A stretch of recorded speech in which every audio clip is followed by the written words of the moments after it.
Top 5 landmark judgement in Indian legal history. आज हम बात करेंगे टॉप 5 ऐसे जजमेंट्स की जो लैंडमार्क केसेस बन गए हैं हमारे इंडियन लीगल हिस्ट्री में, जिसमें सुप्रीम कोर्ट ने क्या जजमेंट दिया आज हम जानेंगे।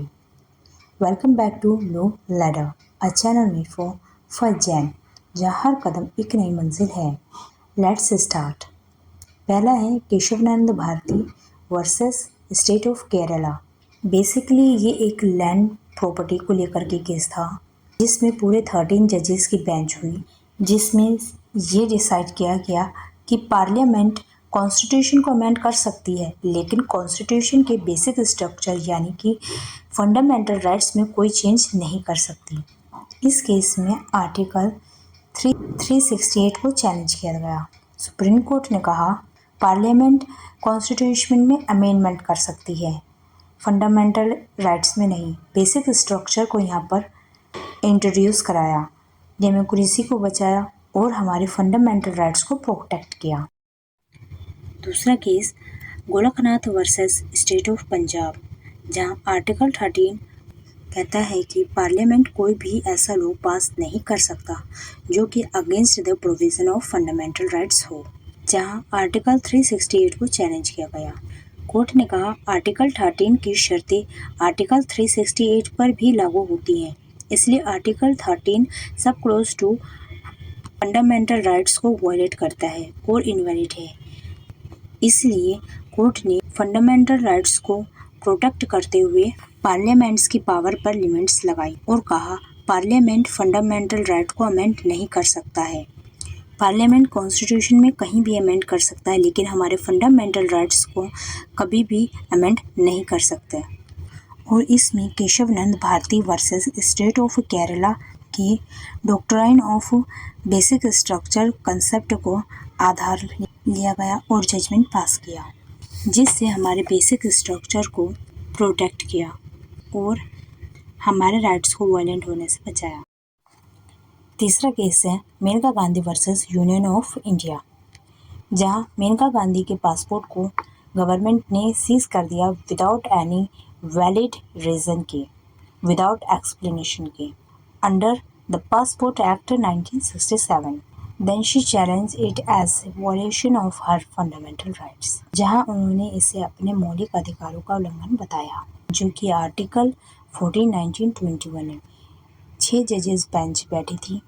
कोर्ट ने कहा right to travel personal liberty act under article 21 में का ही पार्ट है, इसलिए विदाउट एनी वैलिड रीज़न और एक्सप्लेनेशन किसी का पासपोर्ट जब्त करना ये सही नहीं है। पासपोर्ट जब्त करने से पहले सही रीज़न देना ज़रूरी है, इवन दूसरे पक्ष को सुनना भी उतना ही ज़रूरी है।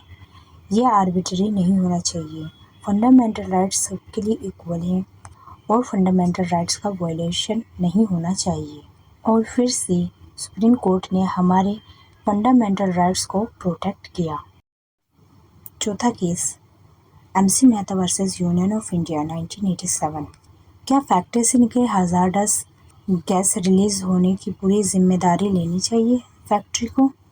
श्रीराम फर्टिलाइज़र फैक्ट्री दिल्ली की एक ऐसी फैक्ट्री जिसने एक रात हज़ारडस गैस रिलीज़ करी, जिससे आसपास के इलाके और लोगों को सांस लेने में दिक्कत होने लगी, आंखों में जलन होने लगी और मौत भी होने लगी। तब MC मेहता, जो इन्वायरमेंटल लॉयर भी हैं, इन्वायरमेंट एक्ट को केस फाइल करी, जिसमें खतरनाक जहरीली गैस से हुए नुकसान को लेकर कंपनसेशन और अकाउंटेबिलिटी को लेकर एक बिल फाइल करी। सुप्रीम कोर्ट ने जजमेंट दिया सभी फैक्ट्री एब्सोल्यूट लायबिलिटी लागू होगा। तब सुप्रीम कोर्ट ने जजमेंट में कहा सभी फैक्ट्री पर एब्सोल्यूट लायबिलिटी लागू होगा।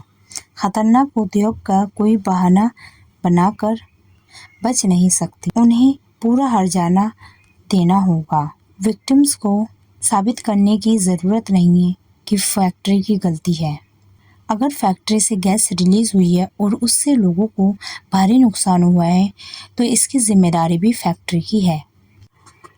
पांचवा case SI Bommai versus union of India 1994, जहां 9 जजेस की बेंच हुई। जिसमें आर्टिकल 356 प्रेसिडेंट रूल चैलेंज किया गया। एसआर बोम्मई कर्नाटक के चीफ मिनिस्टर थे। कांग्रेस की सेंट्रल गवर्नमेंट ने जनता दल की गवर्नमेंट को बर्खास्त कर दिया गया, ये बोलकर कि आपकी एमएलए सपोर्ट विड्रॉ कर दिया है। बेसिकली इसमें आर्टिकल 356 का मिसयूज़ किया गया था।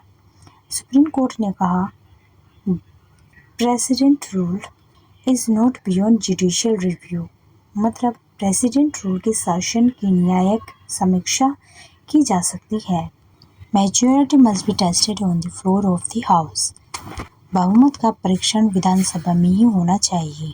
सेंट्रल गवर्नमेंट आर्टिकल 356 का पॉलिटिकल पर्पस से यूज़ नहीं कर सकती, मिसयूज़ नहीं कर सकती है।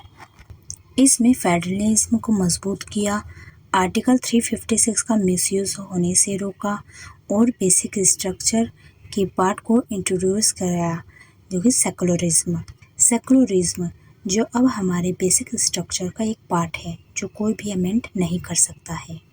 तो ये थी top 5 landmark judgement. I hope आप सबको ये समझ आए होंगे।